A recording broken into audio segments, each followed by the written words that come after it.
Good morning everyone. बच्चों, last lecture में आपको कोलरस लॉ पढ़ा रहा था, है ना।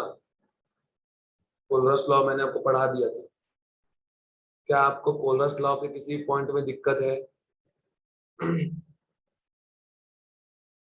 कोलरस लॉ जो आपको मैंने पढ़ाया था बेटा, उसमें किसी को कोई दिक्कत है क्या? ये बताओ।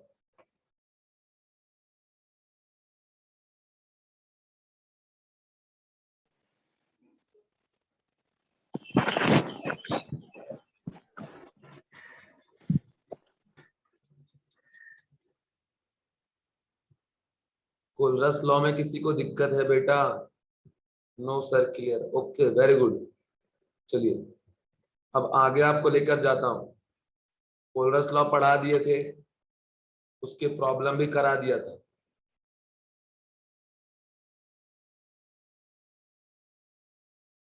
अभी केस 2 है, फॉर वीक इलेक्ट्रोलाइट। बेटा मैं आपको बता दूं, जो वीक इलेक्ट्रोलाइट है ना, वीक इलेक्ट्रोलाइट है, इसमें हम क्या देखेंगे कि आप ऐसे देखोगे ना, नॉट लिखा रहे या ऐसे लिखा रहे, तो बात समझ आना बराबर ही है। Molar conductivity eight infinite dilution का बात कर रहे हैं। ये क्या हो गया आपका? Molar conductivity eight infinite dilution. ये क्या हो गया? Molar conductivity eight infinite dilution. तो ये चीज है। अगर मैं बात करूं ये कि eight infinite dilution, at infinite dilution, light behave as a weak electrolyte, behave as a strong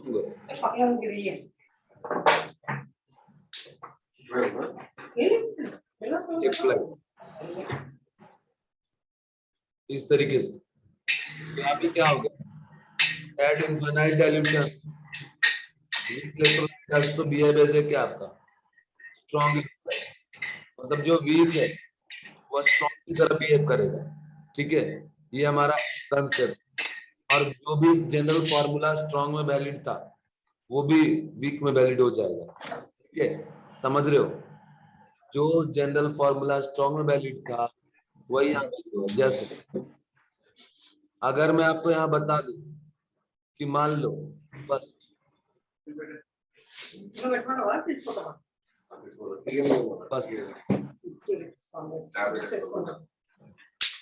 case है कंडक्टिविटी ऑफ cation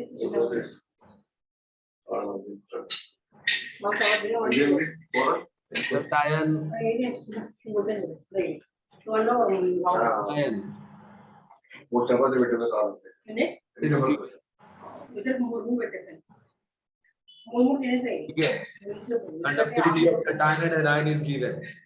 ये चीज हो गया यहाँ पे। अब जैसे आप यहाँ देखो,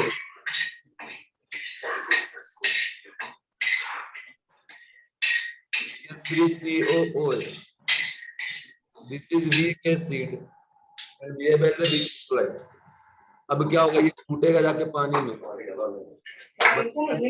COO माइनस और साथ में क्या H प्लस। इनफाइनाइट डाइल्यूशन में ये मान लो 100% पूरा का पूरा छूट गया, और पूरा छूटने के बाद ये कैटायन हमारा बन जाएगा और ये कैटायन बन जाएगा। बेटा मान लो अगर आपको निकालना है molar conductivity eight infinite dilution किसका? CH3CO। ये जो आप देख रहे हो, this is what? Weak acid. ये वीक एसिड है। अगर नॉर्मल कंडीशन पे देखोगे ग्रेटर देन 0 लेस देन 1 होता है, 100% तो ये नहीं टूटेगा। लेकिन हम बात कब का कर रहे हैं? इनफाइनाइट डाइल्यूशन का बात कर रहे हैं। एंड एट इनफाइनाइट डाइल्यूशन ये 100% टूट जाएगा, है ना, because at infinite dilution weak electrolyte also behave as but strong electrolyte. So ये हो गया. अब आगे आ जाते हैं molar conductivity of CH3COOH is equal to इधर आपका जो है वो जाएगा limiting molar conductivity of CH3COO minus और limiting molar conductivity of H plus. तो बेटा ये जो प्रॉब्लम है ना, ये प्रॉब्लम सॉल्व तब होगा इस तरीके से जब आपको वीक इलेक्ट्रोलाइट से बनने वाले एनायन का और कैटायन का इंडिविजुअली मोलर कंडक्टिविटी दिया हुआ है. ठीक है, तो ये बन जाएगा आपका limiting molar conductivity of CH3COOH acetic acid. ठीक है, तो ये हो. अच्छा आगे अगर चलते, अच्छा एक बात मुझे बताइए, आप में से कौन कौन सा बच्चा भी ऑफलाइन के लिए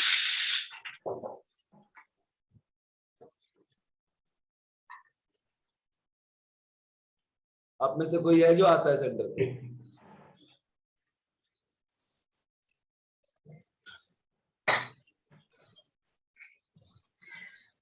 ये हमारा फॉर्मिक एसिड है.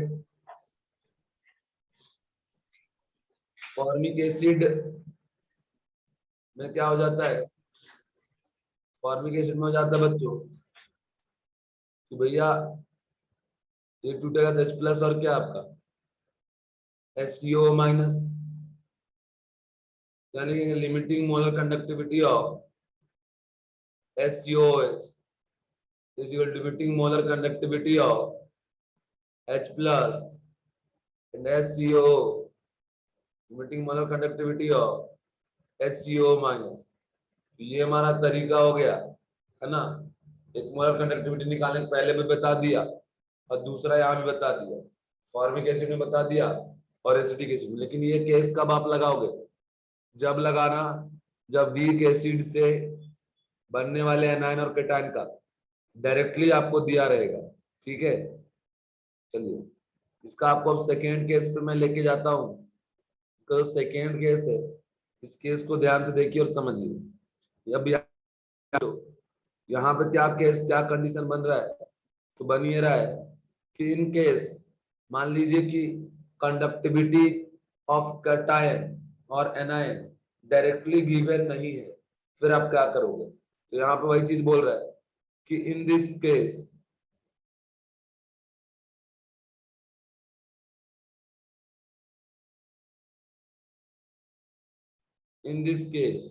conductivity of cation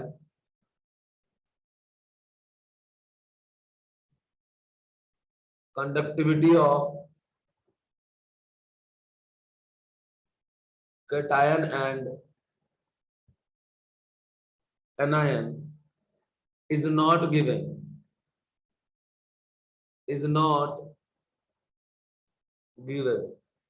conductivity cation का मान लीजिए गिवन नहीं है, तब क्या करोगे? ठीक है, समझ रहे हो? इसके लिए बच्चों आपको थोड़ा दिमाग लगाना पड़ेगा. तो आप देख लेना कि किस किस का क्या वैल्यू दिया हुआ है. ठीक है, अब जैसे इस तरीके से दिया रहेगा कि एक एग्जांपल के तौर पर मैं बता रहा हूं, दिया रहेगा if limiting molar conductivity of CH3CO minus or Na plus and HCl and NaCl are given. Okay, then find limiting molar conductivity of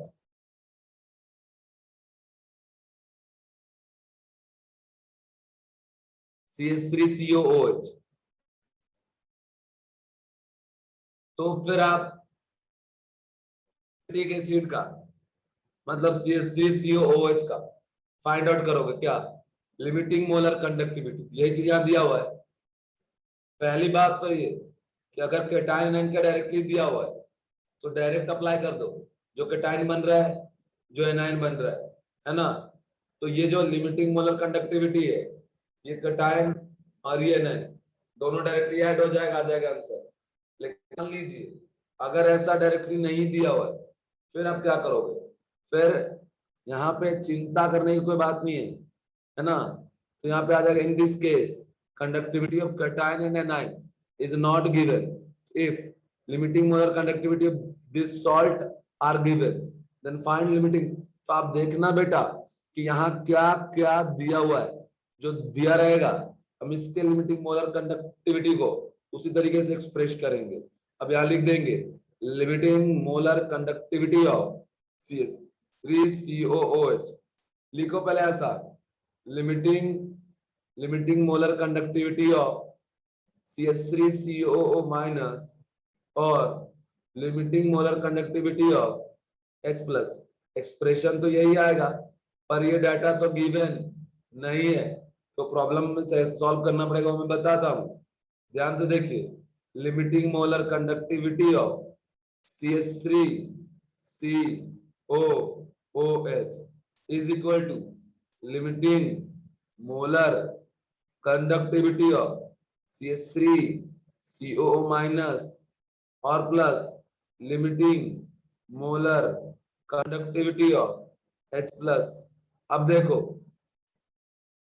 conductivity एक एडिटिव प्रॉपर्टी है, मतलब अगर आप यहाँ कुछ ऐड करोगे उसकी कंडक्टिविटी ऐड होगी, लेकिन आप जो ऐड करोगे अगर आप वो चीज माइनस कर दोगे ना तो नेट बैलेंस रहेगा, कोई फर्क नहीं पड़ेगा। अब जैसे मान लो बेटा कि यहाँ पर हमने ऐड कर दिया, क्या ऐड कर दिया सर जी? बेटा ऐड हमने कर दिया limiting molar conductivity of Cl minus, बेटा जो ऐड करोगे सब्सट्रैक्ट भी कर दो, minus limiting molar conductivity of Cl minus. बेटा दूसरी चीज एक और ऐड कर देते हैं, limiting molar conductivity of Na plus, और जब आप ये ऐड कर रहे हो माइनस भी कर दो limiting molar conductivity of Cl minus. तो जो आपने ऐड कर दिया है वो आपने माइनस करना है। सर पेज मॉड्यूल का क्या है मैं बताता हूं, वेट करो। बच्चों तुम लोग मेरा रिप्लाई नहीं किए, तुम लोग सेंटर पे आते हो क्या? कोई तुम में से ऑफलाइन जो सेशन लगता है उसमें आते हो क्या?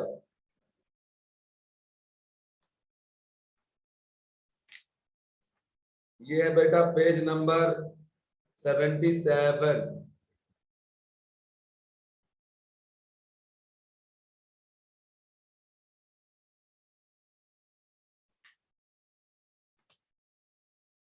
तो अनुष्का कितने बच्चे आए थे कल? कितने बच्चे आए थे कल?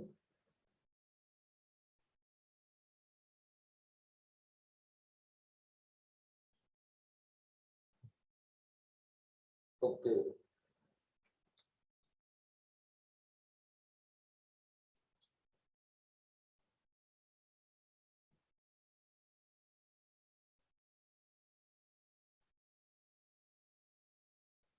एग्जाम्पल नंबर 20 है बेटा, पेज नंबर 77 का एग्जाम्पल नंबर 20 है, टाइप ऑफ प्रॉब्लम है ना। पर ऐसा थ्योरी के फॉर्मेट में तो दिया नहीं है, पर मैं जो आपको पीडीएफ सेंड किया हूँ, पीडीएफ, उस पीडीएफ के पेज नंबर 101 पे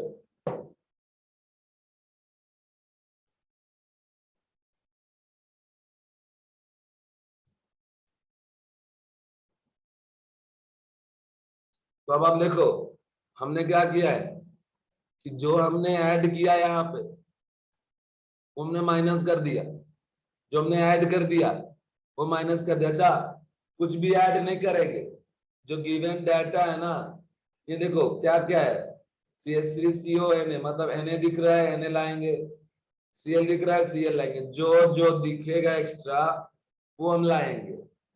अब देखिए ये इसके साथ मिलके CH3CONA का दे देगा, है ना। दिस इज इक्वल टू क्या? Limiting molar conductivity of CH3CO minus Na plus, क्योंकि इससे ही एनायनिक पार्ट और ये क्या कैटायनिक पार्ट। वैसे ही ये दोनों मिलकर ये जो है H प्लस और Cl माइनस मिलकर limiting molar conductivity of HCl दे देगा, बिकॉज HCl में H प्लस मिल रहा है। और सिर्फ ऐसे सोचना पड़ेगा मेरे प्यारे बच्चों। जब हम सोचो, देखो यहाँ से माइनस कॉमन अगर आप निकाल लोगे तो ये बच जाएगा। 1 मिनट, यहाँ पे Na प्लस है, ये दोनों मिलकर क्या बना लेगा, NaCl।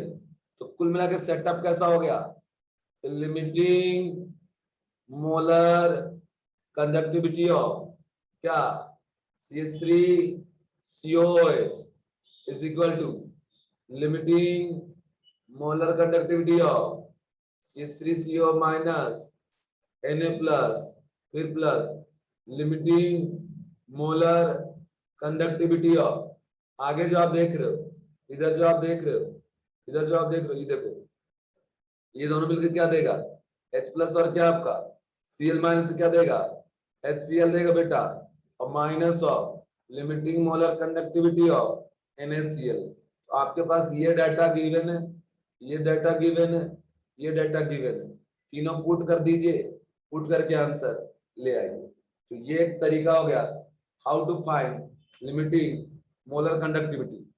अब देखिए ऐसा क्वेश्चन हमने आपको बताना था, सो हमने बता दिया, बस और कुछ करना नहीं। अब जैसे बच्चों ये इसका इधर मोलर कंडक्टिविटी भी हो गया, इक्विवेलेंट कंडक्टिविटी हो गया। एक और केस अगर आप इसका देखो, जैसे मान लो ये NH4 है, OH, ये भी एक वीक बेस है, ठीक है। अब इसमें भी दो केस, इससे जो कैटायन आयन बनेगा उसका कंडक्टिविटी प्रॉब्लम में गिवन रहेगा, NH4 प्लस और साथ में OH माइनस ऐसा बन रहा है, इक्विलिब्रियम पे जाएगा इसके साथ, NH4OH के साथ। तो कंसेप्ट ये बच्चों कि अगर यहाँ लिखेंगे आप कि limiting molar conductivity of NH4OH, this is equal to limiting molar conductivity of NH4 plus and limiting molar conductivity of OH minus, ठीक है। ये चीज हो गया, समझ रहे हो। अब आगे बढ़ता हूं, आगे समझाता हूं। ये हमारा कंसेप्ट और क्राइटेरिया आ गया। अब limiting molar conductivity of NH4OH is this plus this, ये हो गया भाई। तो आ गया आंसर। और करना क्या है, अगर मान लिमिटिंग इक्विवेलेंट कंडक्टिविटी निकालना है तो limiting equivalent conductivity of NH4 plus और limiting equivalent conductivity of OH minus, ऐसा करके निकालना है बेटा, ऐसा करके निकालना है। अच्छा आगे बढ़ जाते हैं, और आगे केस अगर आप देखते हो, और ये आता है यहाँ पे case 2,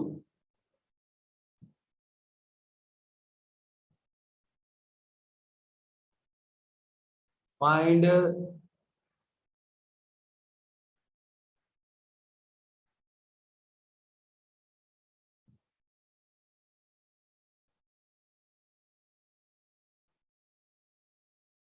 limiting molar conductivity of NH4OH।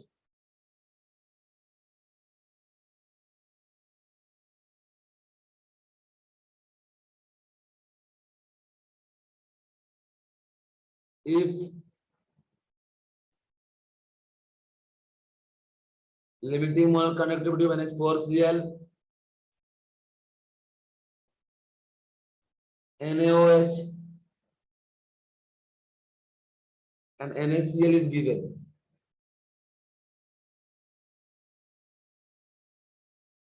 NaCl is given। तो अब देखिए सबसे पहले क्या करेंगे आप, यहाँ दिया हुआ डाटा से कैसे निकालेंगे वो बता। तो देखो जैसे हमको यहाँ से बेटा क्या मिलने वाला है,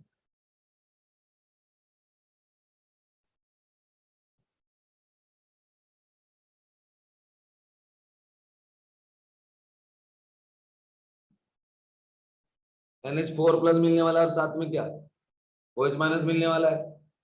आप ये देख लो कि NH4 प्लस और OH माइनस, बस पर यहाँ देखो ये क्या दिया, NH4Cl NaOH NaCl, तो एक्स्ट्रा यहाँ पे क्या है Cl और Na, तो लिख दो यार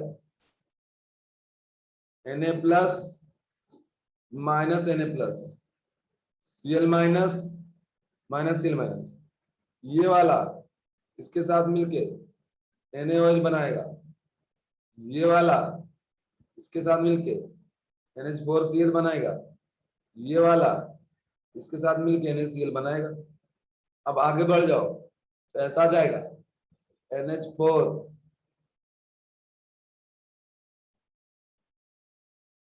NH4OH is equal to NH4Cl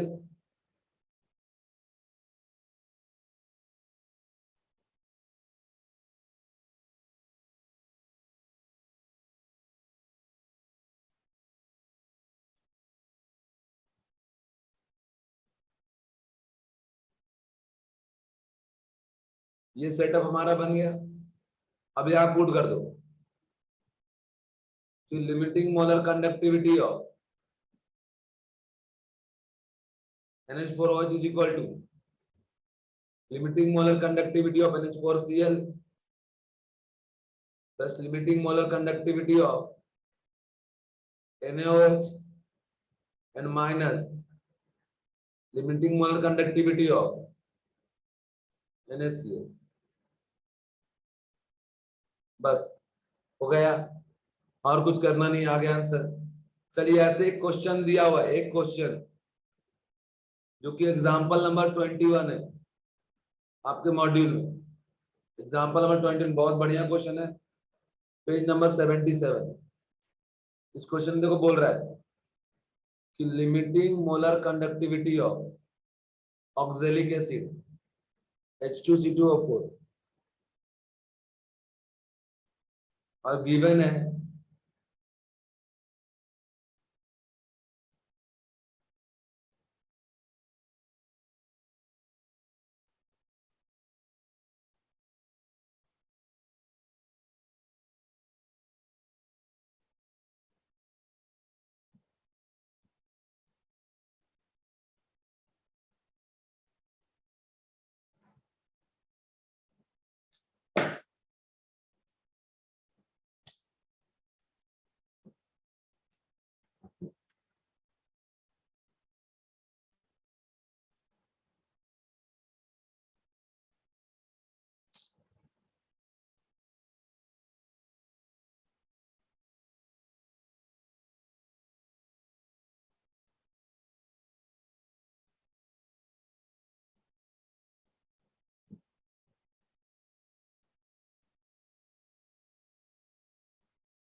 तो ये आ गया, ये दिया लिमिटिंग इक्विवेलेंट कंडक्टिविटी, ये भी इक्विवेलेंट है और ये मोलर है।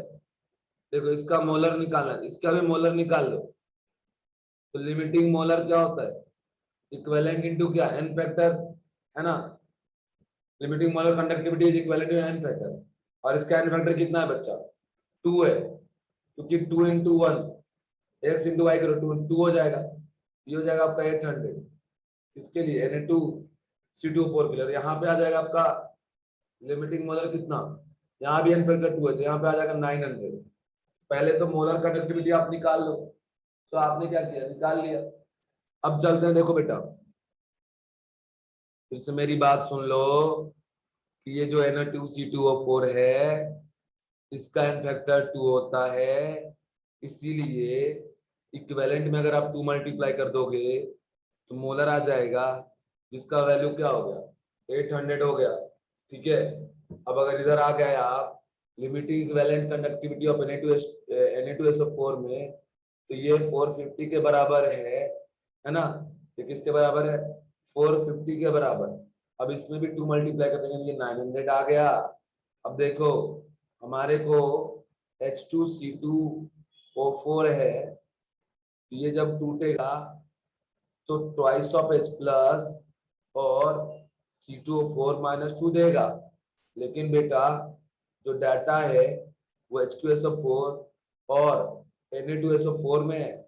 हम यहाँ लिखेंगे कि ट्वाइस ऑफ Na ऐड करेंगे और ट्वाइस ऑफ Na माइनस, फिर ट्वाइस ऑफ H प्लस नहीं SO4 -2 ऐड करेंगे and minus of SO4 minus 2। अब देखो बेटा, ये जो है ना, इसके साथ मिलके H2SO4 बना लेगा, और ये इसके साथ मिलकर Na2C2O4 बना लेगा, और ये इसके साथ मिलके Na2SO4 बना लेगा। हम लिखेंगे बेटा कि limiting molar conductivity of H2C2O4 is equal to, limiting molar conductivity of H2C2O4 is equal to में यहाँ पे क्या करेंगे, is equal to यहाँ करेंगे सीधी बात कि limiting molar conductivity of H2SO4 and plus limiting molar conductivity of Na2C2O4 minus limiting molar conductivity, देखो दोनों से माइनस बाहर निकल जाएगा ना, Na2SO4। बेटा अब डाटा पे आ जाओ, डाटा पे पाओगे तो देखो इसका मोलर कितना दिया हुआ है, 700 दिया है ना, क्या लिखेंगे 700 प्लस Na2C2O4 का देखो बेटा, तो ये आपका Na2C ये जिसमें इक्विवेलेंट 400 था, मोलर 800 आया, तो यहाँ रख देंगे हम 800, और इसका वैल्यू कितना आया 900। अब आ जाएगा हमारा answer, limiting molar conductivity of H2C2O4 is equal to 700 plus 800 minus 900। बेटा जब सॉल्व करोगे तो ये आ जाएगा हमारा 600, तो ये हमारी वैल्यू है 600 के बराबर, तो ये चीज हमारी आ गई। तो इस तरीके से आप मोलर कंडक्टिविटी और इक्विवेलेंट कंडक्टिविटी फाइंड आउट करोगे, है ना, और कुछ करने की जरूरत नहीं है। तो यहाँ तक हमने जो भी पढ़ाना था बच्चों, पढ़ाया आपको, समझाया आपको, सिखाया आपको, ठीक है। अब आपको लगाना है दिमाग, दिमाग लगा लगा के आपको जलवा दिखाना है।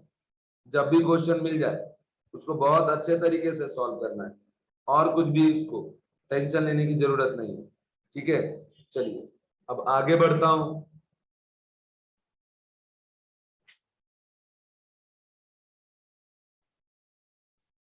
भाई एग्जाम्पल नंबर 21 फिर से सर, ओके।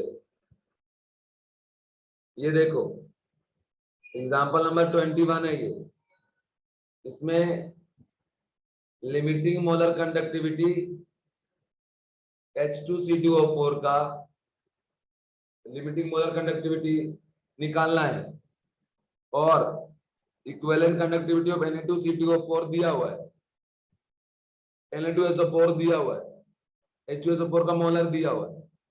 हमने इसके एन फैक्टर से मोलर में मल्टीप्लाई कर देते, इक्विवेलेंट से मोलर निकल जाएगा। 400 में एन फैक्टर 2 से मल्टीप्लाई कितना कर देंगे, 800 आ गया, और इसका एन फैक्टर कितना होता है 2 होता है, Na2SO4, है ना। यहाँ से 2 इंटू क्या 1, एन फैक्टर 2 आ गया, तो एन फैक्टर 2 इसमें मल्टीप्लाई कर कितना हो जाएगा 450 into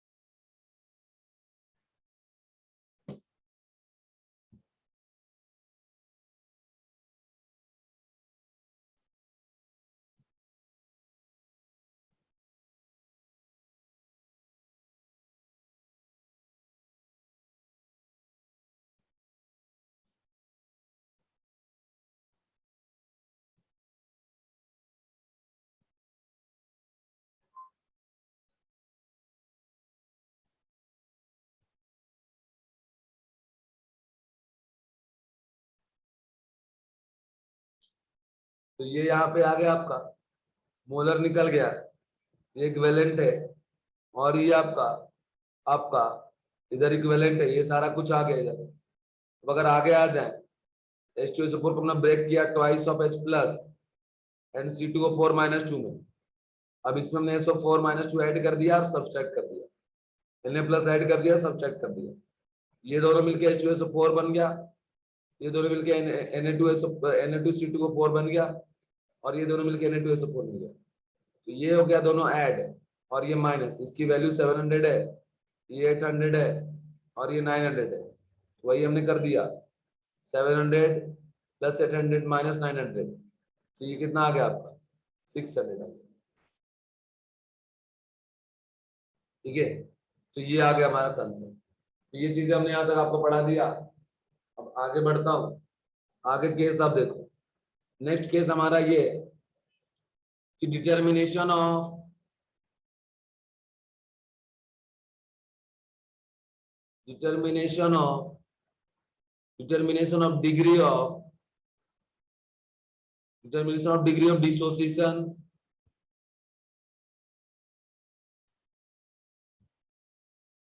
degree of dissociation and dissociation constant.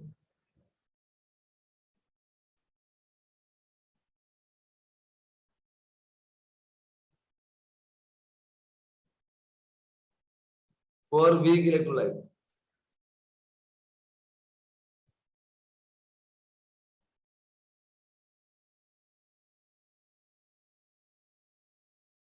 ठीक है, वीक इलेक्ट्रोलाइट।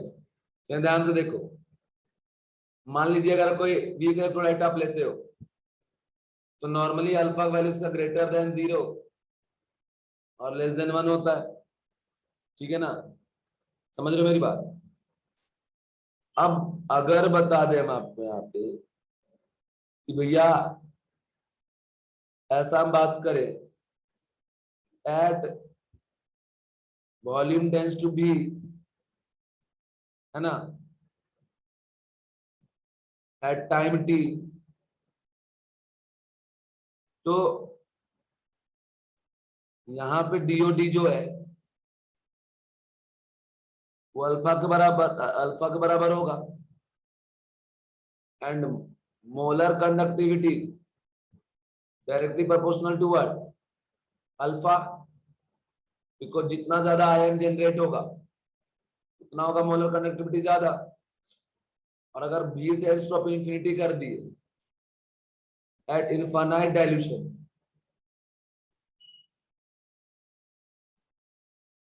इनफाइनाइट डाइल्यूशन, तो इनफाइनाइट डाइल्यूशन का क्या केस है कि यहाँ पे केस ऐसा है बच्चों कि अल्फा का वैल्यू क्या हो गया 1, तो मतलब limiting molar conductivity be directly proportional to alpha, alpha का वैल्यू यहाँ लिख देंगे।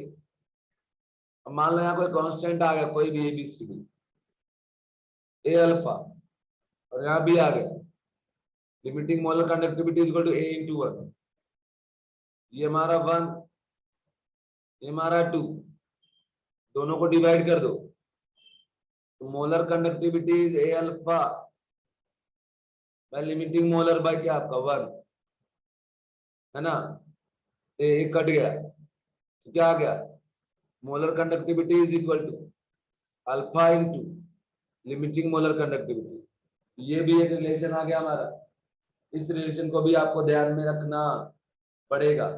इस तरीके से आपको बता दिया हमने कि यार अल्फा क्या है, और कुल मिला के इस तरीके से आप अल्फा को ध्यान रखना। ठीक है, सिचुएशन को ध्यान में रखना, कहीं भी कोई दिक्कत वाली बात आपको नहीं आएगी। ओके एवरीवन,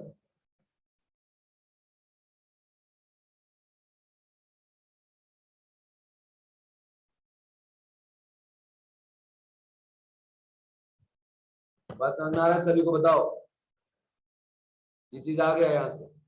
अच्छा, अल्फा अगर निकालो क्या आ जाएगा, मोलर बाय लिमिटिंग मोलर। और मान लो अगर कोई वीक इलेक्ट्रोलाइट है, यहाँ पे के या के भी कुछ भी डिफाइन होगा, के या के भी किसके बराबर, C alpha square by 1 minus alpha के बराबर। अब आपके पास अल्फा का वैल्यू है molar conductivity by limiting molar conductivity, इसको जाके यहाँ पुट कर दो और यहाँ पुट कर दो तो क्या होगा, के और के बी का वैल्यू आ जाएगा इन टर्म्स ऑफ क्या, मोलर कंडक्टिविटी, है ना, in terms of molar conductivity. तो ये बात आप ध्यान रखना, ठीक है। ये चीज हमने आपको यहाँ बता दिया, आप चाहें तो वैल्यू यहाँ पुट आउट कर सकते हैं, और कहीं कोई दिक्कत वाली बात है। देखो वैसे इन सब से क्वेश्चन कोई ज्यादा नहीं आता बेटा, पर बस फॉर्मूला इसको ध्यान रखिएगा, फॉर्मूला। और जो मैंने पीडीएफ सेंड किया है ना, उसमें मैंने बहुत सारे क्वेश्चन करा रखे हैं, तो वो क्वेश्चन को, लास्ट वाले क्वेश्चन का ध्यान मत देना, क्योंकि वो आपके लिए रिक्वायर्ड नहीं है ना। पहले मैं ये क्वेश्चन कराता था, लेकिन ये क्वेश्चन आते नहीं एग्जाम में, इसलिए मैं भी छोड़ देता हूँ, है ना। अब आगे बढ़ता हूँ, और नेक्स्ट है हमारा solubility and solubility product of SQ type of salt. क्या बात करने जा रहा हूं? सॉल्युबिलिटी एंड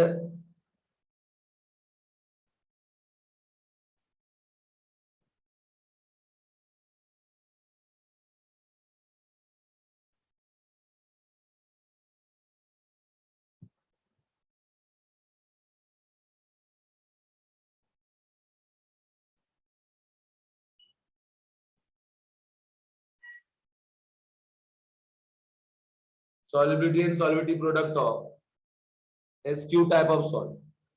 जो स्पेरिंगली सॉल्युबल सॉल्ट है ना, उसी का यहाँ बात चल रहा है।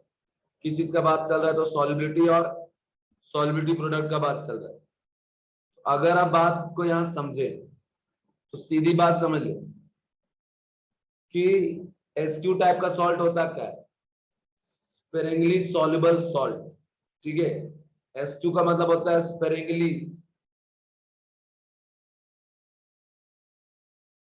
Soluble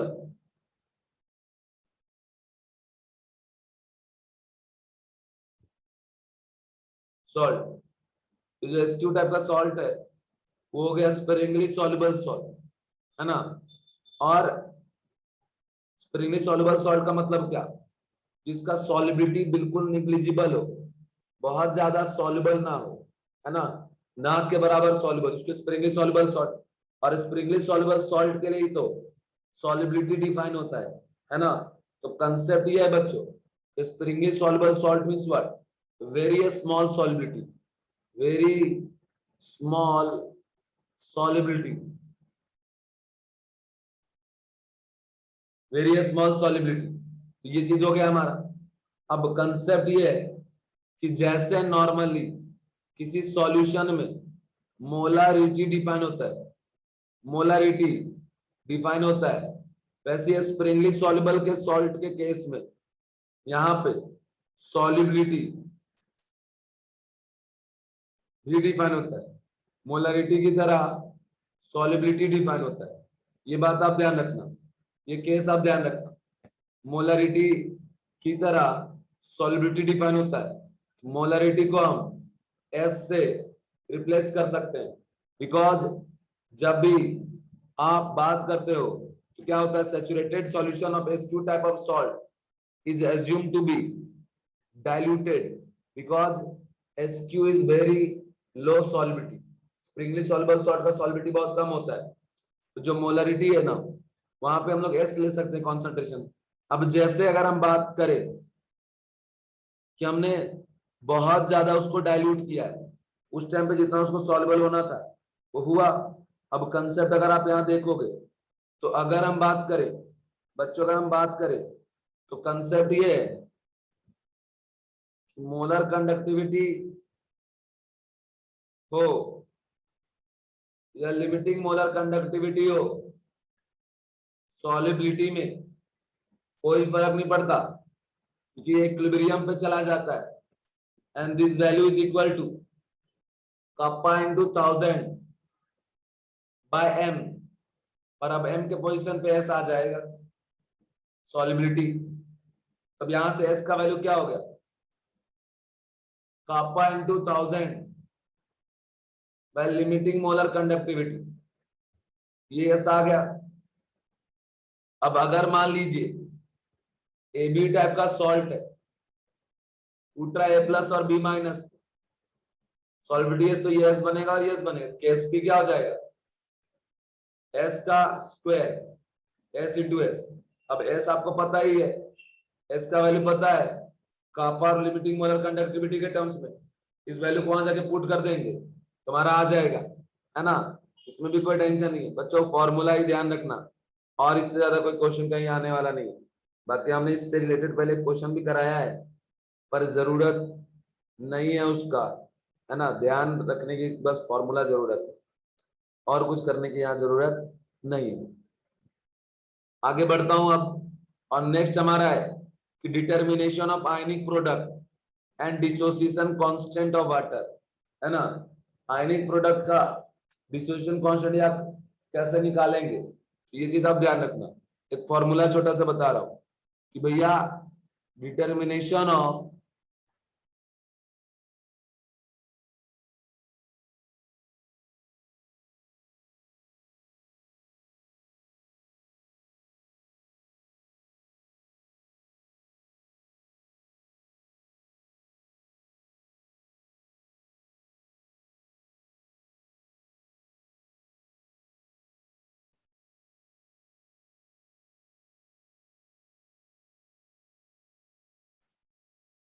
dissociation constant of water,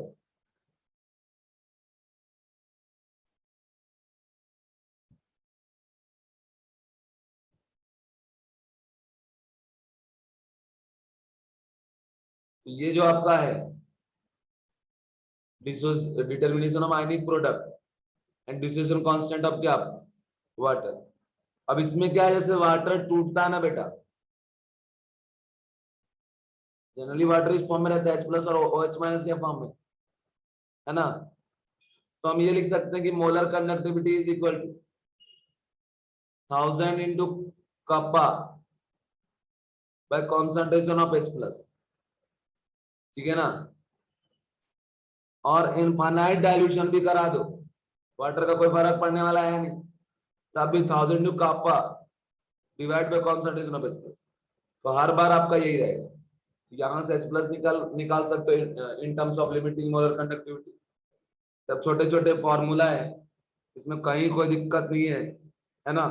इसके बाद है बच्चों एक टॉपिक ट्रांसपोर्ट नंबर, ये भी एक फॉर्मूला है ऐसे,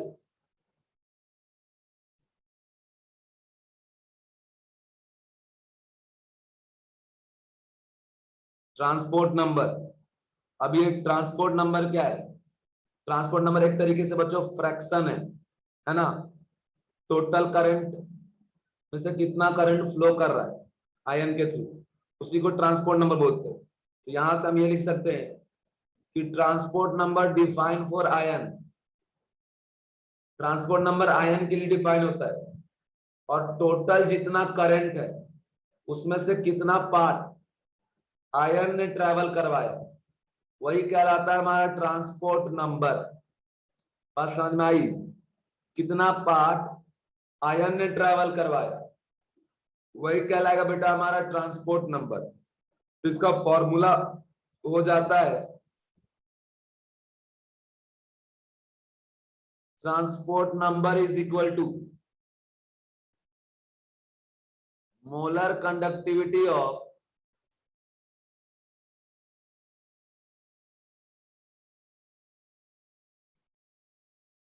इंडिविजुअल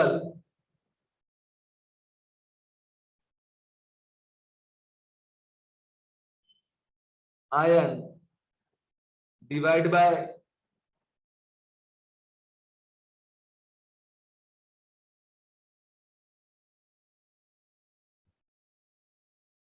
मोलर कंडक्टिविटी ऑफ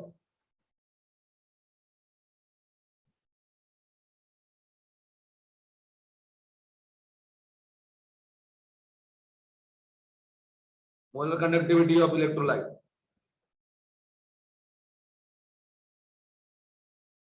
तो ये हो गया हमारा ट्रांसपोर्ट नंबर, ठीक है। Transport number is equal to molar conductivity of individual ion divide by molar conductivity of electrolyte. तो ये चीज हो, कंसेप्ट ये है हमारा कि transport number is equal to molar conductivity of individual ion by molar conductivity of electrolyte. कुल मिला के अगर मान लो फॉर्मूला लिखना सीधा याद रखो, transport number is molar conductivity of ion divide by molar conductivity of electrolyte, ये हो गया। अच्छा, इसका फॉर्मूला एक और जैसे तरीका है, मान लो NaCl है, इसमें आपको ट्रांसपोर्ट नंबर निकालना है Na का, क्या लिखोगे? Transport number of what? Na plus is equal to molar conductivity of Na plus divide by molar conductivity of NaCl। इनका जो रेशियो है इसी को हम बोलते हैं ट्रांसपोर्ट नंबर। ठीक है, तो ये हो गया हमारा बच्चों, ट्रांसपोर्ट नंबर वगैरह भी बता दिया, कोई दिक्कत वाली बात नहीं। अच्छा सुनो, अब इसमें क्या है, पेज नंबर आपके पास मॉड्यूल होगा ना, उसमें चले जाओ बेटा, पेज नंबर में चले जाइए, पेज नंबर 78 और 79, पेज नंबर 78 एंड 79 पे जरा चले जाइए।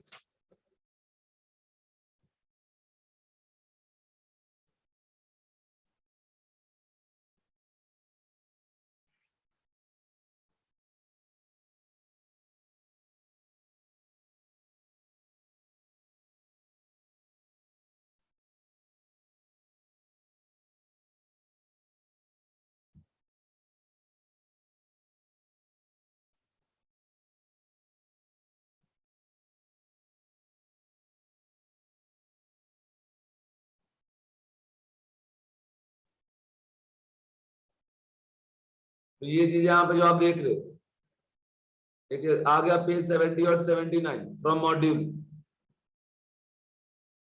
ठीक है, इसके अलावा आप स्टेट बोर्ड से या फिर एनसीईआरटी से इसको रीड करेंगे, जो टॉपिक यहाँ दिया हुआ है ना, क्योंकि ये पूरा थियोरेटिकल पार्ट अब है, जिसको 10 मिनट लगेगा, 15 मिनट आपको रीड करने में, इसे आप रीड कर लेना। जैसे अब यहाँ मॉड्यूल में जो दिया है वो मैं आपको भी पढ़ा दे रहा हूँ। सबसे पहले बच्चों यहाँ दिया हुआ प्राइमरी सेल,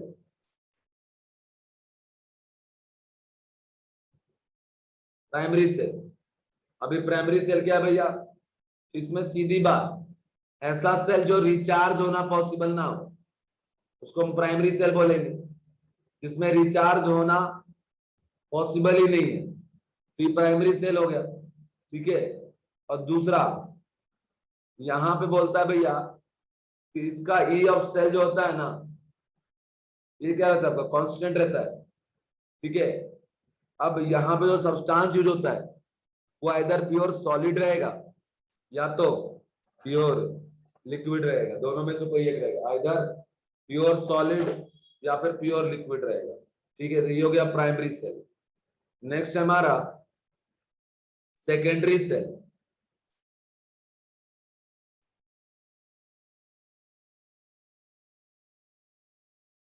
सेकेंडरी सेल, अभी यहां पे क्या हो जाएगा, लेड स्टोरेज बैटरी के नाम से इसको जानते हैं।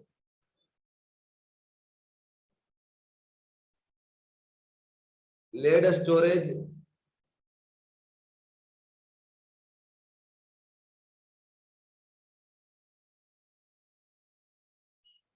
बैटरी। अच्छा सुन लो, पहले मीनिंग समझ लो सेकेंडरी सेल का। ऐसा सेल जिसमें रिचार्ज होना पॉसिबल है उसी को हम लोग क्या बोलेंगे? Secondary cell. इसका यूज बच्चों हम लोग कहाँ करते हैं?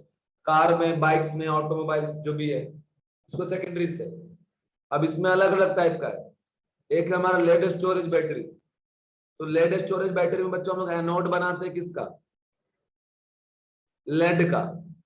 और हम कैथोड, कैथोड जो है वो हम बनाते हैं PbO2 का। एक एनोड दूसरा कैथोड हो गया, इस तरीके से। और साथ ही साथ यहाँ बोल रहा है कि हम लोग H2SO4 कॉन्संट्रेटेड H2SO4, या फिर अगर हम बात करें तो कॉन्संट्रेटेड H2SO4 के जो कॉन्सेंट्रेशन है वो 38% रहता है। ठीक है, ये चीज है यहाँ। अब यहाँ रिएक्शन जब आप लिखोगे एनोड पे फिर से वही हो जाएगा, Pb से Pb+2 बनेगा एंड 2 इलेक्ट्रॉन, ये हो गया हमारा। अब इसके बाद जो हमारा ये जो Pb+2 बन रहा है, ये Pb+2 SO4 - 2 के साथ कंबाइन करके PbSO4 बनाएगा। मतलब ये एनोड पे ही सारा चल रहा है। कैसे? Pb से पहले Pb+2 बना, अभी जो Pb+2 इसको H2SO4 का SO4 - 2 फ्री मिलेगा, उसके साथ ये मिलके PbSO4 बना लेगा। नेट ओवरऑल अगर आप देखोगे यहाँ पे क्या जाएगा, Pb, ठीक है।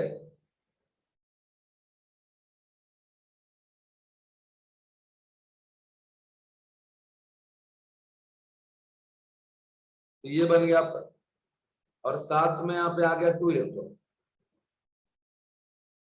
ये एनोड का रिएक्शन। एंड अब आपको बताते हैं कि भैया जो मोस्ट ऑफ द पार्ट होता है PbSO4 का, वो प्रेसिपिटेट बन जाता है। अब आगे का आगे देखिए, कैथोड पे, कैथोड पे क्या होता है भाई? कैथोड पे होता है कि जो H+ जनरेट हो रहा है H2SO4 से, है ना, वो PbO2 के साथ कंबाइन करने का काम करेगा। PbO2 के साथ कंबाइन करेगा 2 इलेक्ट्रॉन और H+ यहाँ लिख दो। तो अभी होगा क्या, यहां से बनेगा Pb+2 और साथ में ट्वाइस ऑफ वाटर। तो इस तरीके से हो गया। अब अगर आपने दोनों मिला के एक साथ लिखा ना बच्चों, ठीक है, ओवरऑल रिएक्शन, तो ओवरऑल सेल रिएक्शन इसका क्या हो जाएगा? तो आप इसका अगर आप चाहते हो ओवरऑल सेल रिएक्शन लिखना तो भी लिख सकते, पर अभी ये आगे ये भी जाएगा Pb+2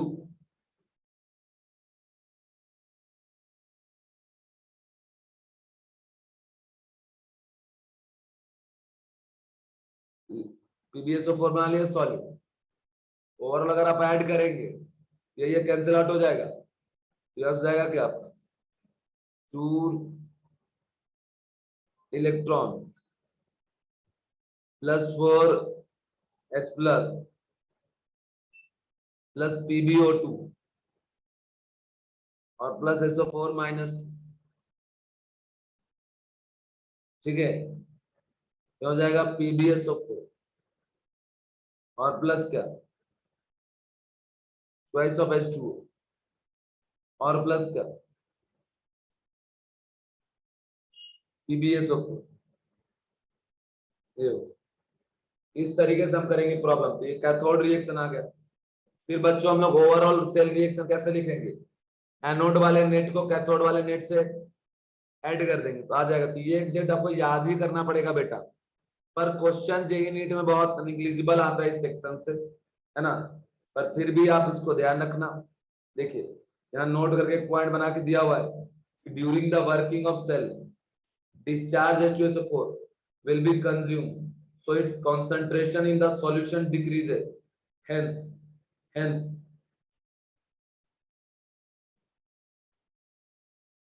density of the solution will decrease during charging of PbSO4, will get converted into PbPbO2 and H2SO4। Concept ये बच्चों कि जब ये चार्जिंग हम करते हैं ना, ये पूरा रिएक्शन बैकवर्ड जाएगा और बैकवर्ड जाके जो जो रिएक्टेंट है उसमें कन्वर्ट होगा, और जब चार्ज करना हम बंद कर देंगे तो वापस रिएक्टेंट कंबाइन करके प्रोडक्ट बनने लगेगा, सेल सेल की तरह वर्क करेगा, ठीक है। आगे देखो बच्चों, निकल कैडमियम बैटरी है,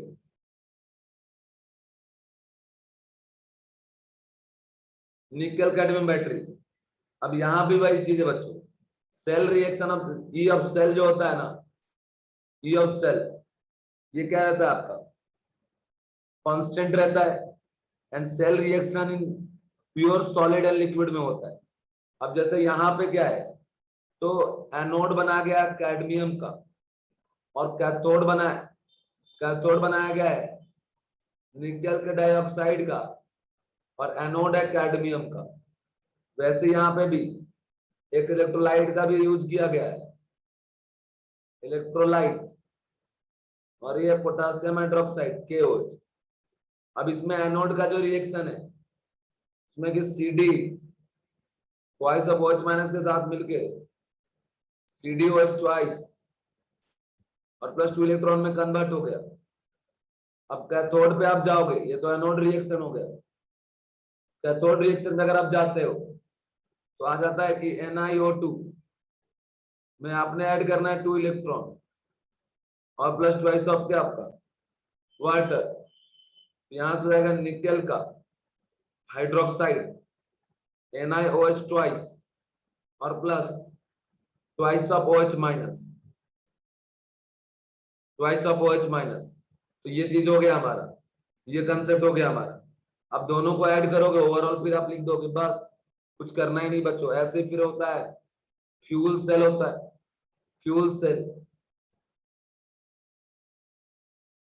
ये बहुत ओल्ड मॉडल का सेल है।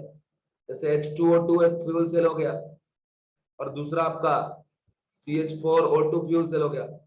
अरे जब ये रिएक्ट करेंगे तो बर्निंग रिएक्शन होगा, कंबशन होगा, उससे जो एनर्जी आएगा वो कन्वर्ट होता है फिर इलेक्ट्रिसिटी में। यहाँ पे क्या होता है H2 से H प्लस जाएगा कहाँ पे, एनोड पे, और डिवाइड और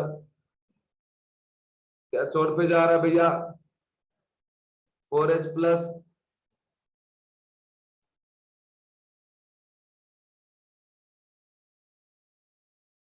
H2 बना रहा है, नेट ऐड करके फिर इसका सेल रिएक्शन लिख दो। ऐसी CH4 के साथ है बच्चों, ठीक है। अब लास्ट टॉपिक इसका क्या है, कोरोजन।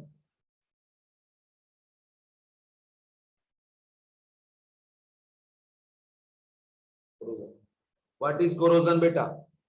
कोरोजन सीधा सीधा बात समझ लीजिए, जो विंडो वगैरह में हम लोग मेटल आयरन का यूज करते हैं, विंडो का रॉड वॉड में, है ना, विंडो के रॉड में हम लोग आयरन के मेटल का यूज करते हैं और देखते समय के साथ वो उसके ऊपर ऑक्सीजन अटैक करता है, और अटैक करने के बाद आयरन के ऑक्साइड बना के वहां से धीरे धीरे उसका लेयर गायब होना चालू होता है।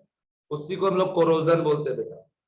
कोरोजन आके है क्या, मेटल धीरे धीरे ऑक्सीडाइज होता चला जाएगा, और जैसे जैसे ऑक्सीडाइज होगा मेटल का वेट वहां कम होते जाएगा, है ना, और उसका पोर्शन ऊपर का खराब होते जाएगा, उसी को कोरोजन बोलते हैं। जैसे यहाँ पे देखिए, यहाँ पे आपका आयरन जो है वो ऑक्सीडाइज होता है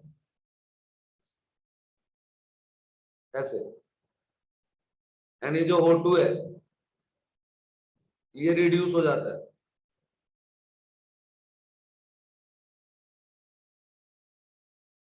तो अब इन दोनों को अगर आप ऐड कर दोगे ओवरऑल आ जाएगा, है ना, ऑक्सीडेशन भी चल रहा है, रिडक्शन भी चल रहा है, दिस दैट जो भी। अब आगे क्या है कि जो Fe+2 बन रहा है ये ट्वाइस ऑफ वाटर और हाफ O2 के साथ मिलके Fe2O3 बना रहा है, और प्लस कुल मिला के बच्चों ये आयरन Fe2O3 में कन्वर्ट अगर हो रहा है, ऑक्सीडेशन नंबर कहाँ जा रहा है +3। तो कंसेप्ट है पहले तो +2 पे जा रहा है फिर 3 पे कन्वर्ट हो गया, तो मतलब ऑक्सीडेशन होते जा रहा है धीरे धीरे। इसी प्रोसेस को हम कोरोजन के नाम से जानते हैं, ठीक है। इसी प्रोसेस को हम बोलते हैं कोरोजन। लेकिन इससे और डिटेल में आपको मिलेगा अगर एनसीईआरटी में रीड करोगे तो। एक मिनट आप रुको जरा,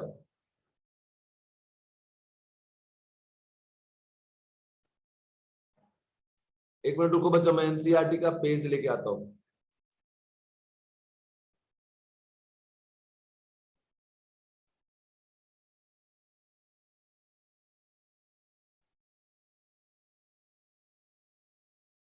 कोई जाना मत बच्चों, ये चैप्टर ओवर हो गया। एक बार आप मॉड्यूल जरा चेक करिए तो किसी पॉइंट में कहीं कोई दिक्कत है क्या।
बच्चों आपको दिखा क्या एनसीईआरटी?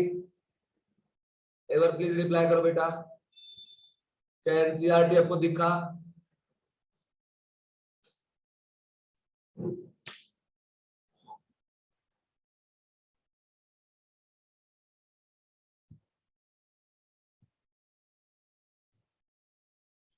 यस, ठीक है। तो बच्चों आपने भी एनसीईआरटी नेट से डाउनलोड कर लेना और पढ़ लेना एक बार पूरा चैप्टर।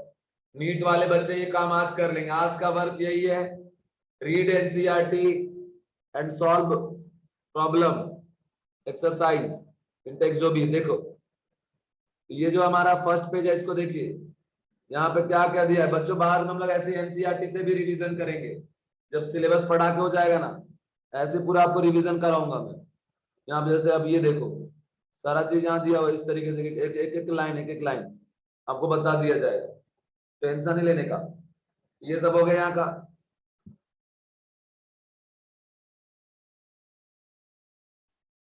ये देखिए, ये देखो बेटा, ये देखो, ये देखो लिखा है इलेक्ट्रोकेमिकल सेल, इसीलिए मैंने भी इलेक्ट्रोकेमिकल सेल लिखा था आपको पढ़ाते हुए, पर आपके मॉड्यूल ने डायरेक्ट इलेक्ट्रोकेमिकल को डिवाइड किया, तो आप कंफ्यूज मत हो जाना। स्टडी कंस्ट्रक्शन फंक्शन डेनियल से, जिससे केमिकल है। देखो बेटा, chemical energy during redox reaction to electrical energy and the electrical potential is equal to 1.1 volt। तो आप ये मत सोचना कि सर अपने मर्जी से एक्सपेरिमेंट कर रहे थे, नहीं बेटा, जो जो जो चीज याद दिया वही मैं पढ़ाया हूं आपको, ठीक है। बाकी अपने मॉड्यूल में इलेक्ट्रोकेमिकल को 2 पार्ट में डिवाइड किया, पर वो भी सही है। इधर आ जाओ, ये भी सारा कुछ हो गया पढ़ा उड़ा के। ये सब देखो बेटा, सब मिलेगा एकदम। गैल्वेनिक सेल, गैल्वेनिक सेल आ गया ना। अब वही है कि अब इलेक्ट्रोकेमिकल को गैल्वेनिक लिखना चालू कर दिया, ये हो गया। अब आगे चलते हैं, अगर सारी चीजें पढ़ा दिया। देखिए ई ऑफ सेल देखो, ई राइट माइनस ई लेफ्ट, मतलब एनोड माइनस क्या, कैथोड, राइट में एनोड लेफ्ट में कैथोड। अब देखो ई ऑफ सेल वही चीज लिख रखा है, राइट माइनस लेफ्ट, तो ये चीज है। अब ये राइट माइनस जो लेफ्ट है, एक मिनट सॉरी, ये राइट मतलब कैथोड माइनस एनोड, तो यहाँ रिडक्शन पोटेंशियल लेके चलेंगे। Reduction potential of cathode minus reduction potential of anode. यहाँ देखो E is equal to E naught of R minus E naught of L, मतलब standard reduction potential of cathode minus anode. सारा चीज पढ़ा दी, एक भी ऐसा आप ढूंढ के दिखा दोगे ना सर छूट गया, जो बोलोगे तो मानूंगा। सारा सारा सारा इंटेक्स क्वेश्चन देखो यहाँ पे, how much would you determine standard electrode potential system of Mg plus 2 से Mg लिखना है भैया। Can you store copper sulphate solution in zinc pot? क्या आप कॉपर सल्फेट को जिंक पॉट में स्टोर करके रख सकते हो? तो हम नहीं रख सकते। क्यों? क्योंकि कॉपर से ज्यादा ऑक्सीडाइज होने की टेंडेंसी जिंक के पास है। तो जैसे कॉपर सल्फेट को रखोगे तो जिंक कॉपर को रिड्यूस कर देगा और खुद ऑक्सीडाइज हो। बेटा एनसीईआरटी मस्ट है जेईई मेंस के लिए और नीट वालों के लिए, तो आप करना इसके इन टेक्स्ट वाले प्रॉब्लम को सॉल्व। नर्स इक्वेशन देखो सब कराया हुआ है। ये देखो यहाँ पे ये इलेक्ट्रोकेमिकल सीरीज हमने बताया था ऊपर से नीचे, ये नीचे से ऊपर गया है लेके, है ना ऐसा। फिर देखो इलेक्ट्रोकेमिकल सीरीज के बाद ये सारा सारा सारा सारा पढ़ा दिया हूँ। ये सब इंटेक्स क्वेश्चन बहुत बढ़िया है बच्चों, इसका सॉल्व करना। ये सब एग्जांपल वगैरह देखो, calculate equilibrium constant of reaction, तो ये सब इजी है बिल्कुल।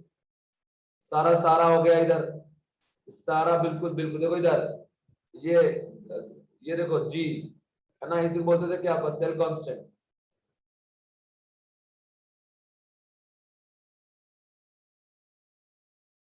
देखो बेटा measurement of conductivity of ionic solution पढ़ा दिया हूं ना। This is conductivity cell, conductivity cell दो डिफरेंट टाइप का, पर मैं अलग दिखाया था वो डायग्राम।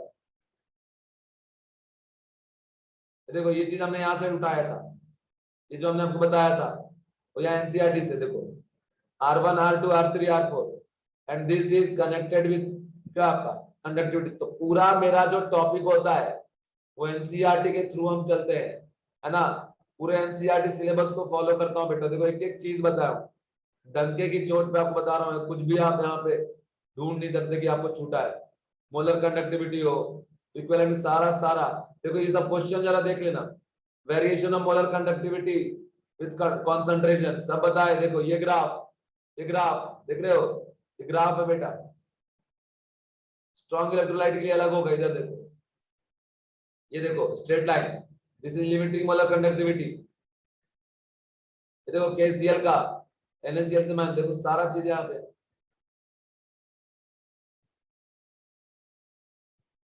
ये सब हो गया बेटा, लेकिन पढ़ना पड़ेगा यार एनसीईआरटी एक बार आपको। Please read NCERT. हाँ बच्चों ये देखो, ये मुझे लास्ट में दिखाना था। ये लास्ट में देखो, ये प्राइमरी बैटरी दिया है, प्राइमरी बैटरी, ठीक है। ये वाला स्क्रीनशॉट आप लोग जरा ले लीजिए, और इसको जरा अच्छे से इसका डायग्राम वगैरह ड्रॉ करेगा, बोर्ड में आ जाता है कभी कभी कहाँ पे क्या है नहीं है, सारा बात है ना। ये प्राइमरी बैटरी हो गया, वैसी रिएक्शन वगैरह आप देखना।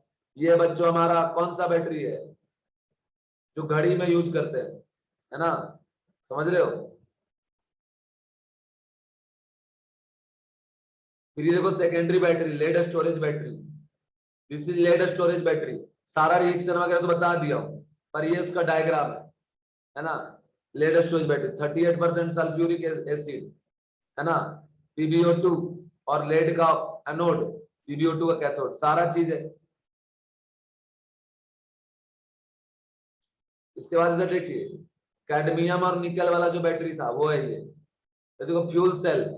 बेटा ये देखो बोले थे ना, इधर से हाइड्रोजन डालो, इधर से ऑक्सीजन डालो, जैसे है ना, तो मिलेगा, और ये कंबसन रिएक्शन करेगा और वाटर बनाएगा, तो वाटर यहाँ से बाहर चला जाएगा और यहाँ से इलेक्ट्रिसिटी भी डेवलप करेगा। कोरोजन देखो, डिट्टो, बाकी कहानी पूरा यहाँ से रीड कर लेना। कहानी खत्म हो गया बेटा, सारा कुछ देखो। ये इसके प्रॉब्लम है, इसके प्रॉब्लम, ये प्रॉब्लम आज का होमवर्क है आपका। आज का नहीं, मतलब रुक जाओ एक दो दिन थोड़ा। ये देखो 3.18, मतलब टोटल 18 क्वेश्चन है बच्चों।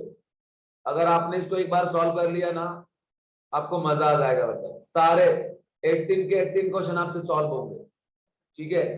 चलिए बताइए, क्या किसी पॉइंट में इसमें दिक्कत लगा एनसीईआरटी में? Please reply me everyone, reply me.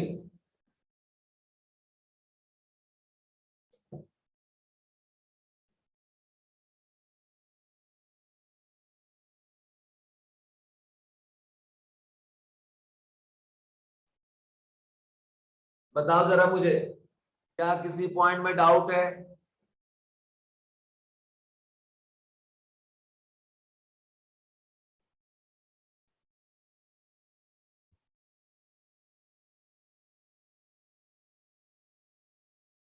सारे बच्चे रिप्लाई कर दिए, श्रावणी का आ गया, सानिया का आ गया, एवरीवन प्लीज रिप्लाई में बेटा। सौंदर्या का भी आ गया, नो डाउट। पर ये एनसीईआरटी एक बार रीड करना बच्चों जरूर।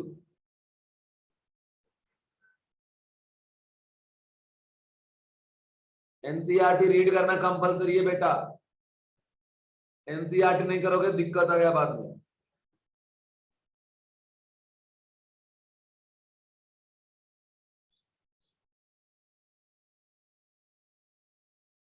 सुयश का आ गया, सृष्टि का आ गया, और भी बच्चे बहुत सारे आ गए।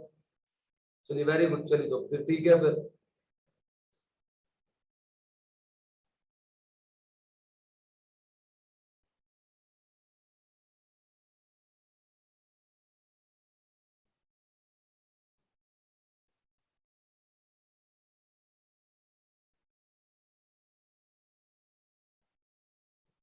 अब आगे बढ़ता हूं बच्चों, लास्ट टॉपिक, और अभी एक एक्स्ट्रा टॉपिक मैं आपको बताता हूं। This topic is very important with respect to JEE advance.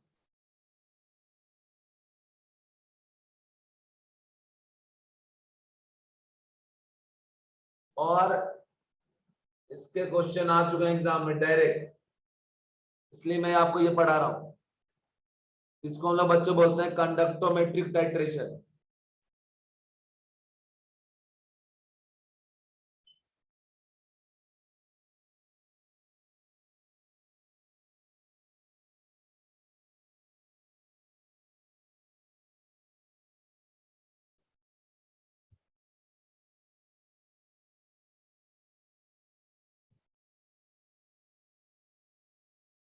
Conductometric titration, ठीक है ना।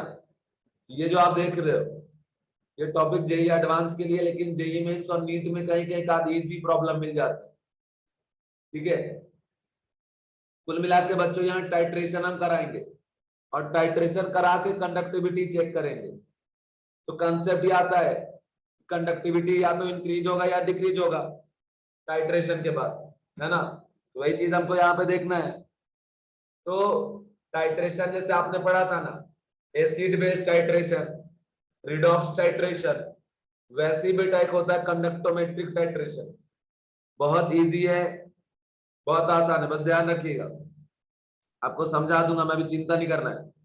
कंसेप्ट है बच्चों कि concept of conductometric titration lie in the fact that one ion is replaced by another ion। जब आप मान लो ऐसे करोगे, ये हमारा कंटेनर है,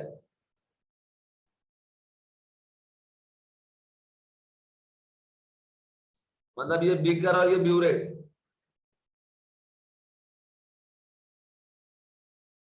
यहां से हमारा अगर हम टाइट्रेशन कराए तो बूंद बूंद ऊपर से आएगा। तो ये जो आ रहा है और ये जो ऑलरेडी है यहाँ पे, ये दोनों आपस में रिएक्ट करेंगे। तो रिएक्ट करने के बाद एक आयन दूसरे आयन को रिप्लेस करेगा। तो जो रिप्लेसमेंट चल रहा है आयन का, तो बच्चों आयन बदलने के वजह से जो कंडक्टिविटी है वो भी तो बदलेगा, क्योंकि कंडक्टिविटी हम किसको बोलते हैं, हर एक आयन पे डिपेंड करता है।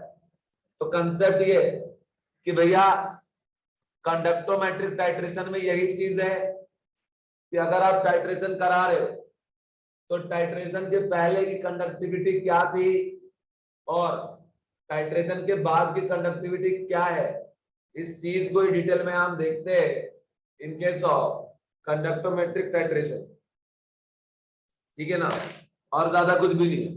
अब जैसे यहां बोल रहा है कि concept of conductometric titration lie in the fact that one ion is replaced by another ion during the titration and each ion has different conductivity, then conductivity of solution change. Normally in case of titration curve are formed, but in conductometric titration straight line form, ठीक है। तो concept ये कि जब आप diagram draw करते हो, graph बनाते हो टाइट्रेशन का, तो नॉर्मली कर्व आता है, पर कंडक्टोमेट्रिक टाइट्रेशन में कर्व नहीं आएगा, स्ट्रेट लाइन आएगा। या तो ऐसा जाएगा या ऐसा जाएगा या ऐसा जाएगा, बस तीन ही ग्राफ बनेगा। और इसके क्वेश्चन बच्चों ग्राफ रिलेटेड ही आते हैं, ग्राफ रिलेटेड। अगर टाइट्रेशन की वजह से कंडक्टिविटी बढ़ रहा है, ये ग्राफ ऐसे ऊपर जाएगा, स्ट्रेट लाइन। अगर कंडक्टिविटी में कोई चेंजेस नहीं है तो कांस्टेंट। टाइट्रेशन के बाद अगर कंडक्टिविटी डिक्रीज हो रहा है, ऐसे स्ट्रेट लाइन दिखाएंगे, ऐसे डाउनवर्ड इस तरीके से। तो ये हो गया। अब आगे अगर बढ़ जाता हूं तो हम आगे अगर बढ़ जाए तो इसमें कंसेप्ट ये है कि यहाँ पे हम लोग बस दो पॉइंट को ऑब्जर्व करेंगे, एक बिफोर ईपी और दूसरा आफ्टर ईपी, मतलब बिफोर इक्विवेलेंट पॉइंट और दूसरा बच्चों आफ्टर इक्विवेलेंट पॉइंट। इन दोनों पे हम लोग ऐसा चेक करेंगे, ठीक है, समझ रहे हो। तो कंसेप्ट याद रखना, अगर मेरी बात को सुन लो, मेरी बात को सुन लो ध्यान से। ग्राफ हमको तीन ही बनना है, ऐसा, ऐसा या ऐसा। बात सुनना बेटा, आपने इसको क्या बोला, ब्यूरेट, जो ऊपर से नीचे आता है, नीचे वाले क्या बोलते हैं, बीकर, ठीक है। तो मान लो इक्विवेलेंट पॉइंट के बाद अगर ब्यूरेट में वीक इलेक्ट्रोलाइट प्रेजेंट है ना, इफ आफ्टर इक्विवेलेंट पॉइंट। या फिर दूसरी चीज ये समझ लो कि ये ब्यूरेट में वीक इलेक्ट्रोलाइट है, ब्यूरेट में वीक इलेक्ट्रोलाइट है, तो उस केस में बच्चों conductivity does not change and conductivity ऐसे रहेगा, ऐसा स्ट्रेट लाइन जाएगा, कोई चेंजेस नहीं होगा। पर अगर आपने ब्यूरेट में स्ट्रॉन्ग इलेक्ट्रोलाइट लिया तो कंडक्टिविटी जैसे ही सॉल्यूशन में जाएगा तो बढ़ाएगा कंडक्टिविटी को, ऐसा अपवर्ड जाएगा। बस दो ही बात आपको ध्यान रखना है। अब जैसे मैं आप बताने जा रहे हैं आपको, first week electrolyte versus strong electrolyte का मतलब ये बीकर में और ये ब्यूरेट में है ना, ये आ रहा है ब्यूरेट से धीरे धीरे करके। तो जब एग्जांपल आप देखोगे जैसे ये यहाँ पे जैसे ले लिए CH3COOH, ये वीक एसिड है, और ये हमने ले लिया NaOH, स्ट्रॉन्ग बेस है, मिलके ये बनाएगा CH3CO माइनस Na+ और साथ में वाटर। बेटा बीकर में रहने वाला कौन है? Weak electrolyte. ऊपर से आने वाला कौन है मेरे प्यारे बच्चों? Strong electrolyte. जैसे स्ट्रॉन्ग इलेक्ट्रोलाइट नीचे बूंद बूंद आते जाएगा, वीक इलेक्ट्रोलाइट कंज्यूम होते जाएगा और धीरे धीरे वीक इलेक्ट्रोलाइट डिक्रीज होता जाएगा। अब कंसेप्ट ये है कि वीक इलेक्ट्रोलाइट जितना रिएक्ट करेगा है ना NaOH के साथ, उतना ही ये सॉल्ट बनेगा, और ऊपर से जितना आएगा उतना इसके साथ रिएक्ट करेगा, आएगा रिएक्ट करेगा, आएगा रिएक्ट करेगा, रिएक्ट करेगा और बनाएगा क्या? CH3CO माइनस और क्या? Na+। ये चीज हो गया CH3CO माइनस एंड Na+। इस तरीके से इस कंसेप्ट के हिसाब से लोग यहाँ चीजें ऑब्जर्व करते हैं। अब देखो आप, weak electrolyte during titration replace in form of a strong electrolyte. Why? This is salt and salt एक strong electrolyte होता है, 100% डिसोसिएटेड रहेगा। तो मतलब ये हो रहा है कि अगर ये वीक का कंडक्टिविटी आप चेक करोगे और इस स्ट्रॉन्ग का चेक करोगे तो स्ट्रॉन्ग वाले कंडक्टिविटी क्या होगा? हाई होगा। तो मतलब अगर आप ग्राफ ड्रॉ करते हो molar conductivity versus volume of strong electrolyte added,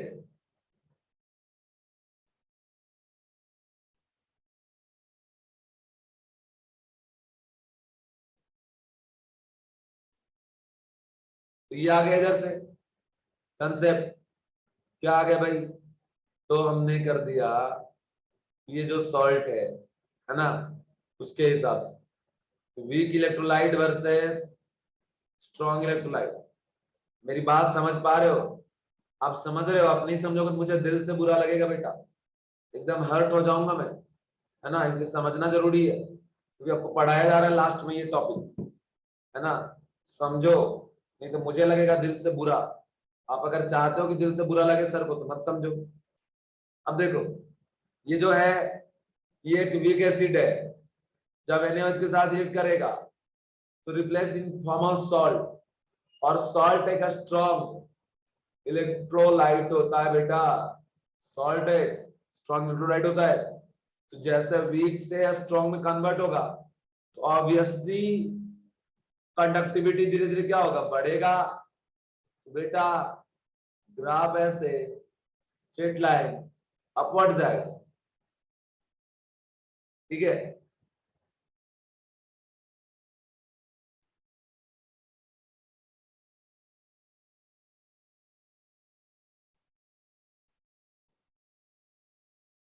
ये आ गया इक्विवेलेंट पॉइंट,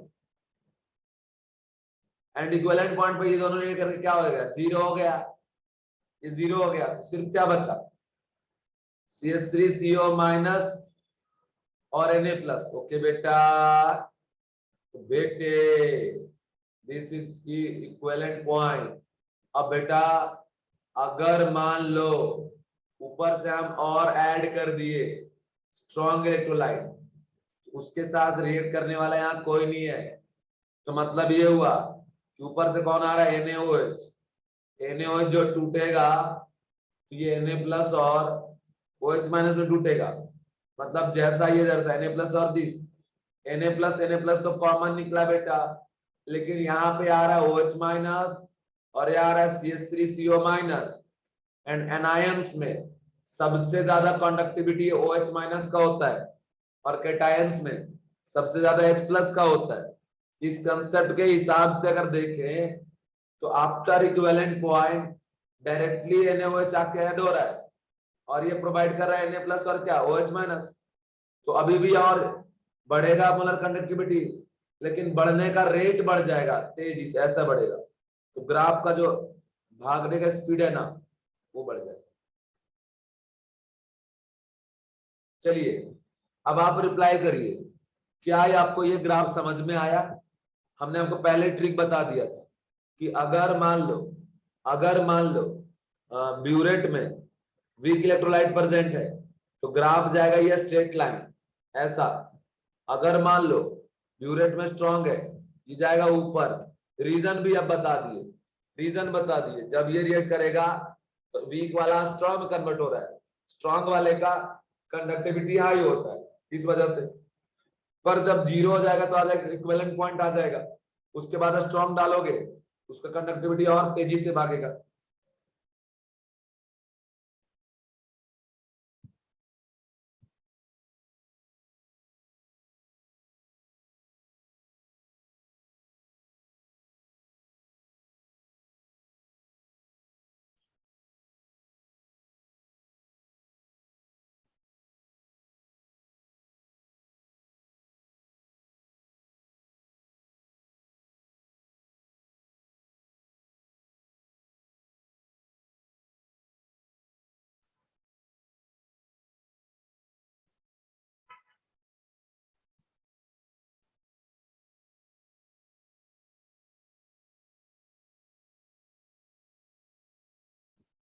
इस बार बच्चों बीकर में स्ट्रॉन्ग इलेक्ट्रोलाइट है और ब्यूरेट में वीक इलेक्ट्रोलाइट है। जैसे एग्जांपल को जरा समझिए कि वीक इलेक्ट्रोलाइट का हम भैया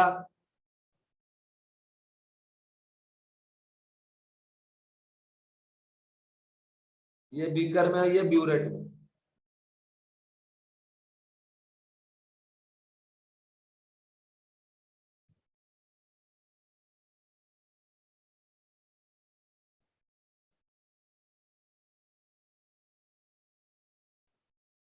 देखिए जैसे जैसे ये आप ऐड करोगे फॉर्मिक एसिड वैसे वैसे NaOH के साथ ही रिएक्ट करता जाएगा और रिएक्ट करके बनाए क्या HCOO Na, है ना। देखो ये सॉल्ट है, मतलब जितना ज्यादा आप ये ऐड करोगे उतना ज्यादा NaOH इसमें कन्वर्ट होता जाएगा। NaOH HCOOH के साथ रिएक्ट करके HCOO Na में कन्वर्ट हो रहा है। जितना ज्यादा अमाउंट वाइज आप HCOOH NaOH के साथ ऐड करोगे उतना ज्यादा HCOO Na बनता जाएगा। ठीक है, समझ गए क्या? ये केस, ये कंडीशन, ये क्राइटेरिया है, इस सिचुएशन को ध्यान रखेंगे। अब आगे अगर आप बढ़ जाइए तो क्या कहानी हो जाएगा? यहाँ का कहानी हो जाएगा कि NaOH प्लस HCOOH ये हो गया HCOO और साथ में क्या आपका Na। ठीक है, तो ये जो आप देख रहे हो ये क्या हो गया आपका सॉल्ट हो गया, और ये वीक और ये स्ट्रॉन्ग। देखो ये भी स्ट्रॉन्ग है, ये भी स्ट्रॉन्ग है, मतलब स्ट्रॉन्ग में ही रिप्लेस हो रहा है। पहले कौन था Na प्लस और OH माइनस, अभी कौन सा है HCOO माइनस और Na प्लस। बच्चा जो कैटायन ये देगा वही यहाँ से, बट यहाँ एनायन मिल रहा है OH माइनस और यहाँ मिल रहा है HCOO माइनस, मतलब जब NaOH HCO Na में रिप्लेस होगा स्ट्रॉन्ग से स्ट्रॉन्ग तो रह गया, लेकिन इस एनायन की कंडक्टिविटी इस एनायन से कम होती है, बिकॉज जितने भी एनायन है उसमें सबसे ज्यादा OH माइनस का। तो अगर आप इसका ग्राफ ड्रॉ करोगे ना ऐसा आ जाएगा कि धीरे धीरे मोलर कंडक्टिविटी जो है इंक्रीज होगा डिक्रीज होगा, ऐसा। मान लो ये हमारा इक्विवेलेंट पॉइंट है। इक्विवेलेंट पॉइंट के बाद देखो, इक्विवेलेंट पॉइंट पे ये तो पूरा जीरो हो गया। अब ऊपर से ये वीक इलेक्ट्रोलाइट आएगा इस सॉल्यूशन में जहां ऑलरेडी प्रेजेंट HCON है, इसका अल्फा वेरी निग्लिजिबल, तो ये डिसोसिएट नहीं होगा क्योंकि ऑलरेडी वहां पे HCO माइनस प्रेजेंट रहता है ना, तो इसका डिसोसिएशन एकदम नाक के बराबर। इसकी वजह से कंडक्टिविटी में फिर कोई चेंजेस नहीं आएगा और इसके बाद ये ग्राफ ऐसा स्ट्रेट लाइन हो जाएगा। ये इक्विवेलेंट पॉइंट, ये हो गया आफ्टर ईपी, ये बिफोर ईपी, है ना। चलिए आगे बढ़ते हैं। नेक्स्ट केस आपको बताता हूं, weak electrolyte versus weak electrolyte का case.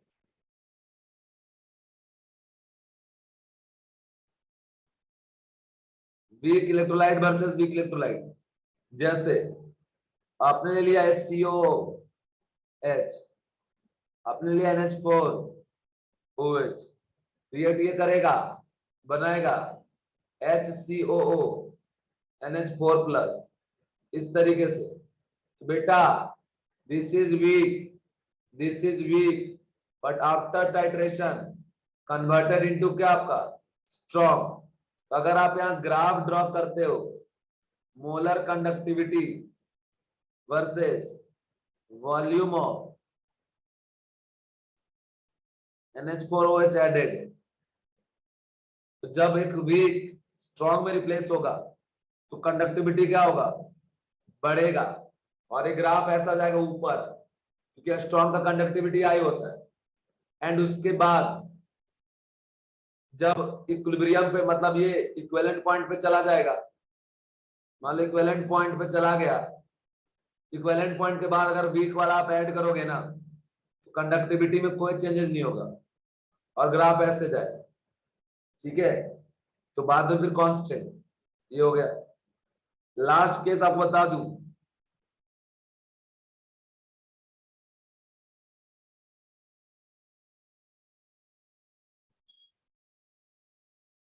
Strong electrolyte versus strong electrolyte.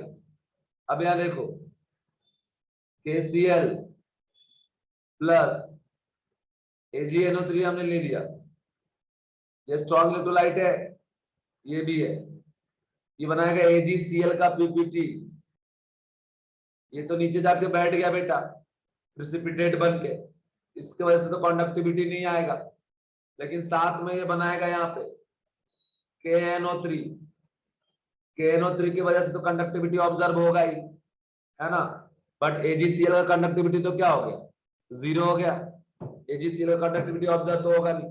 तो यहाँ पे हो क्या रहा है, पहले स्ट्रॉन्ग इलेक्ट्रोलाइट था, बाद में भी स्ट्रॉन्ग ही है, और दोनों का कंडक्टिविटी लगभग सेम, इसलिए ऐसा कांस्टेंट जाएगा।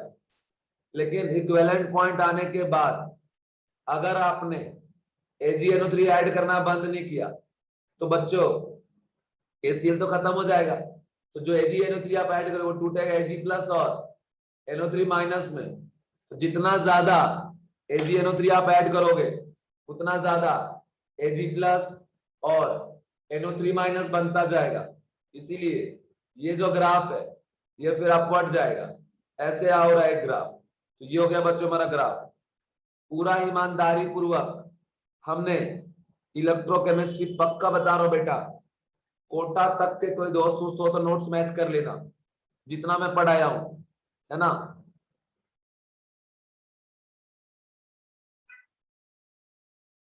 इलेक्ट्रोकेमिस्ट्री बच्चों बहुत ईमानदारी पूर्वक हमने आपको पढ़ा दिया, मतलब सच बताऊं तो एकदम दिल से पढ़ाया हूं आपको, एक भी पॉइंट मैंने नहीं छोड़ा, है ना। और इस मंथ में पूरा फिजिकल अपना खत्म हो जाएगा और फिर हम लोग आगे पढ़ेंगे, है ना। इस मंथ में क्या 2020 तक अपना सॉल्यूशन फिनिश हो जाएगा।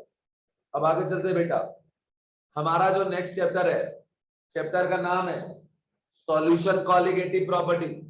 अच्छा एक बात तो बताओ इस चैप्टर के बारे में, तो इस चैप्टर में हम लोग फॉलो करेंगे मॉड्यूल को लगभग केसेस में, क्योंकि इसका जो थ्योरी है और जो हमारा थ्योरी है, मतलब मैं जो पढ़ाता हूँ जैसे आपको सेंड किया वो बिल्कुल डिट्टो सेम है, इसीलिए बेटा हम क्या करेंगे यहाँ पे हम लोग यही करेंगे कि भैया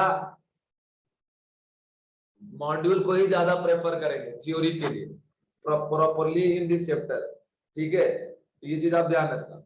अब चलो हम इधर आपको लेके आते हैं, टॉपिक का नाम है सॉल्यूशन।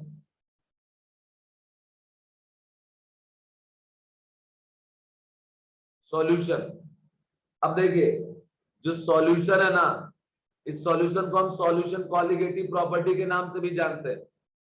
इस चैप्टर में बच्चों हमको मेनली सॉल्यूशन तो पढ़ना ही है, उसके कॉलिगेटिव प्रॉपर्टीज के बारे में भी पढ़ना है। अब sir what is colligative property? Sir बेटा कॉलिगेटिव प्रॉपर्टी एक सॉल्यूशन की अपना प्रॉपर्टी होती है ना, जो हम लोग यहाँ पे देखते हैं समझते हैं। तो अपना कॉलिगेटिव प्रॉपर्टी भी होता है, ठीक है, और वो कॉलिगेटिव प्रॉपर्टी हम यहाँ पे पढ़ेंगे। अब देखो कंसेप्ट ये है कि सॉल्यूशन में हम लोग लिखते हैं true solution.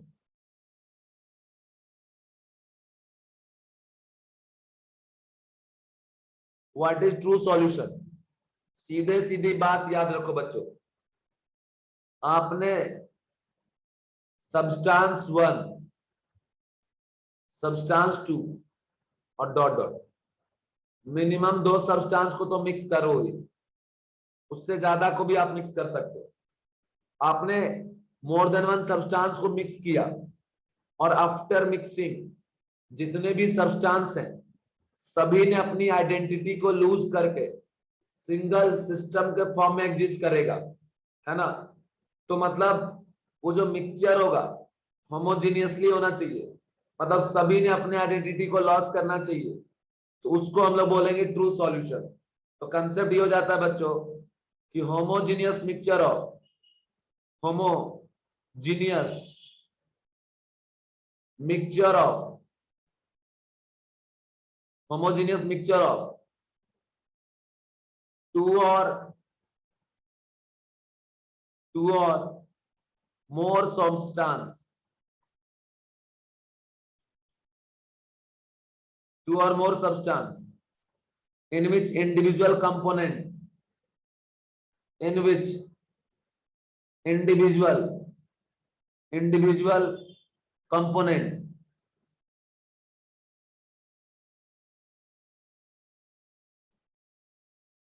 in which individual component will lose their identity, will lose their identity, अपने आइडेंटिटी को क्या करेंगे, वो लॉस करेंगे। तो ये चीज है हमारा, ये कंडीशन है, ये क्राइटेरिया है। अब बच्चों what is meaning of homogeneous mixture? जैसे आपने वाटर लिया है ना, और इस वाटर में आपने बेटा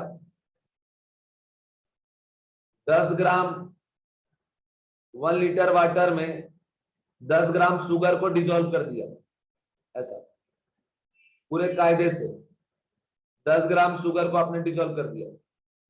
तो 10 ग्राम शुगर को डिसॉल्व करने के बाद आप जब देखोगे तो ये शरबत बन जाएगा, आपको कहीं भी ऐसा शुगर नहीं दिखने वाला। अब हर पॉइंट पे शुगर है, हर पॉइंट पे वाटर है, इसी को बच्चों हम लोग क्या बोलेंगे, होमोजेनियस मिक्सचर बोलेंगे। ओके, दूसरा जैसे आपने वाटर में अल्कोहल मिला दिया, मूवी वगैरह में आप देखे होंगे कि अल्कोहल को पानी में मिला के सब ऐसा पी जाता है, तो क्या होता है कि अल्कोहल और पानी जो मिल गया ना, तो वो भी होमोजेनियस मिक्सचर है। मतलब मिक्स होने के बाद अल्कोहल और वाटर दोनों ने अपने आइडेंटिटी को लॉस कर दिया, किसी के पास कोई आइडेंटिटी अब बचा हुआ नहीं है। बात समझ में आया? What is meaning of homogeneous mixture? Homogeneous mixture का मीनिंग है बेटा कि भैया यूनिफॉर्मली मिक्स्ड,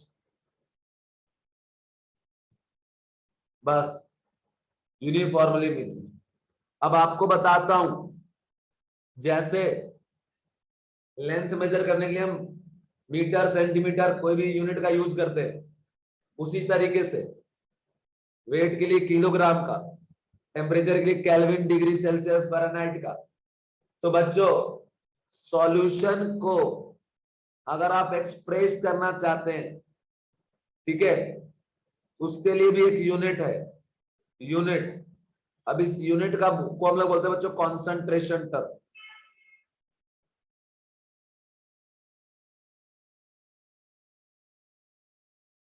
ठीक है ना, ये जो यूनिट है ये क्या हो गया आपका कॉन्सेंट्रेशन टर्म हो गया। एंड अगर आप कॉन्सेंट्रेशन टर्म के यूनिट का बात करो, ठीक है, तो ये क्या है, ये आखिर है क्या, व्हाट इज कॉन्सेंट्रेशन टर्म? तो सीधी बात बच्चों ध्यान रखना, unit for representation of solution. Solution को रिप्रेजेंट करने के लिए हम कॉन्सेंट्रेशन टर्म का हेल्प लेते हैं। प्लीज बच्चों एक बार रिप्लाई कर दो यार, कॉन्सेंट्रेशन टर्म स्किप करके आगे चला जाऊं बच्चों, बता दो यार, कॉन्सेंट्रेशन टर्म स्किप करके आगे निकल जाएं, दो क्लास मेरा बच जाएगा।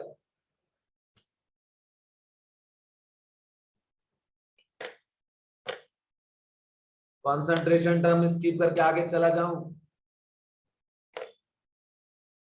या पढ़ाऊं?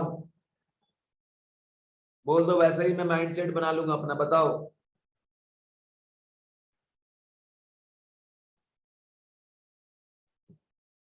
सारे बच्चे रिप्लाई कर दो यार एक बार प्लीज, कॉन्सेंट्रेशन स्किप करूं या पढ़ाऊं यार? कल भी बहुत सारे बच्चों का रिप्लाई नहीं आया।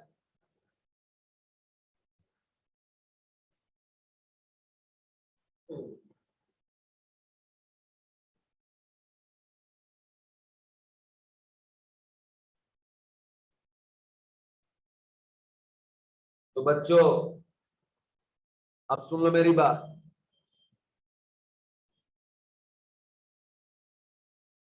कॉन्सेंट्रेशन आपको पढ़ा दूंगा, टेंशन ना लो, ठीक है। चलो बाय बाय।